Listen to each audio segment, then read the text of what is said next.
Eh bien, rebonjour à tous. J'espère que vous avez toujours sous les yeux votre bilan puisqu'on va passer directement, sans attendre, aux espaces industriels. Pour commencer avec les espaces industriels, on va faire d'abord un tout petit peu d'histoire, remonter le temps. Jusque dans les années 60, les espaces industriels se concentraient au nord-est, vous pouvez le voir, d'une ligne qui relie le Havre à Marseille à peu près. Ce sont des espaces qui se sont créés, développés au cours du 19e siècle. En regardant la carte, on peut facilement identifier ensemble 3 régions industrielles importantes.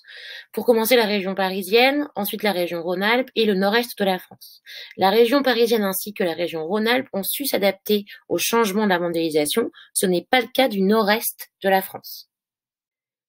En effet, actuellement, le nord-est est en difficulté car l'industrie qui reposait sur l'exploitation des ressources locales, comme le fer ou le charbon, a subi une crise dans les années 80, notamment une crise de l'industrie textile, des vêtements et de la sidérurgie, qui a provoqué une désindustrialisation importante.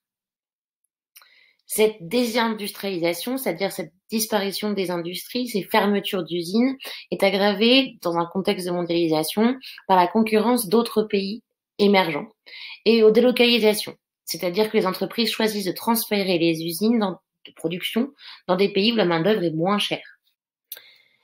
Ces régions en difficulté font parfois le choix de se reconvertir, c'est-à-dire de trouver d'autres moyens d'être attractifs, compétitifs et de gagner de l'argent.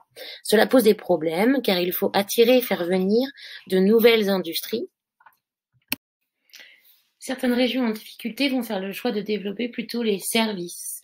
Pour cela, ils vont rénover, réhabiliter des friches industrielles qui vont devenir des musées, des salles de concert, des parcs d'exposition. L'objectif de ces services est de trouver de nouvelles voies économiques pour développer les régions.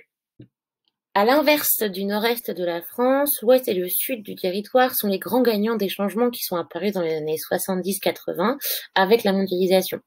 Parce qu'ils ont un cadre de vie agréable, surtout dans le sud, et une main-d'œuvre importante, qui est propice au développement d'industries, de haute technologie notamment. Ces industries de haute technologie, on les retrouve dans les domaines de l'informatique, de l'aéronautique, des biotechnologies, des nanotechnologies, tout ce qui relève concrètement de l'innovation, des choses nouvelles. On a besoin pour ces industries d'une main-d'œuvre très qualifiée, comme les ingénieurs, les chercheurs, qui ont souvent de hautes études. On retrouve ces industries de haute technologie dans 2 régions anciennement industrialisées dont on a déjà parlé, à savoir la région parisienne et la région Rhône-Alpes. Je vous rappelle que ces espaces de haute technologie sont très bien intégrés à la mondialisation et ils s'implantent ici grâce à la présence de Paris et Lyon qui sont des grandes métropoles. De nos jours, pour qu'un espace puisse accueillir des industries, il doit répondre à quelques conditions. La première, on doit y trouver une main-d'œuvre qualifiée avec des compétences importantes, on l'a déjà dit. Il doit se situer à proximité de réseaux de transport performants, aéroports, routes, autoroutes, et être à proximité de métropoles. On assiste ainsi à un phénomène de métropolisation. Les activités de recherche, de production et les industries se concentrent dans les métropoles et aussi autour de technopoles, qui sont des espaces dans lesquels on va trouver des centres de recherche, des universités et des industries spécialisées dans les hautes technologies. Pour terminer cette étude sur les espaces industriels, on va s'attarder un peu plus longuement sur un exemple de technopôle, celui de l'Aérospace Valley, qui se situe à Bordeaux. Cette technopôle est spécialisée dans l'aéronautique, on le voit sur l'image, puisqu'on peut voir des avions à droite.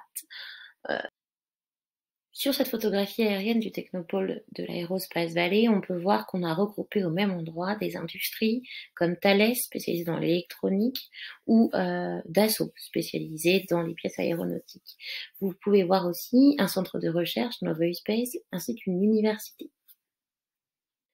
Ces regroupements d'industries, de centres de recherche et d'universités dans un même espace permettent de développer l'innovation avant tout. Je donne un exemple, un prof d'université qui travaille dans le technopôle peut intervenir auprès des ingénieurs et vice-versa. L'idée ici est de gagner en efficacité et en compétitivité.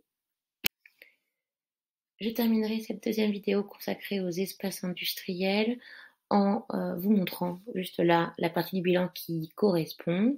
Il nous reste à traiter ensemble des espaces de service. Ce sera un peu plus rapide dans une troisième vidéo. Le format m'y oblige, alors je vous dis à tout de suite.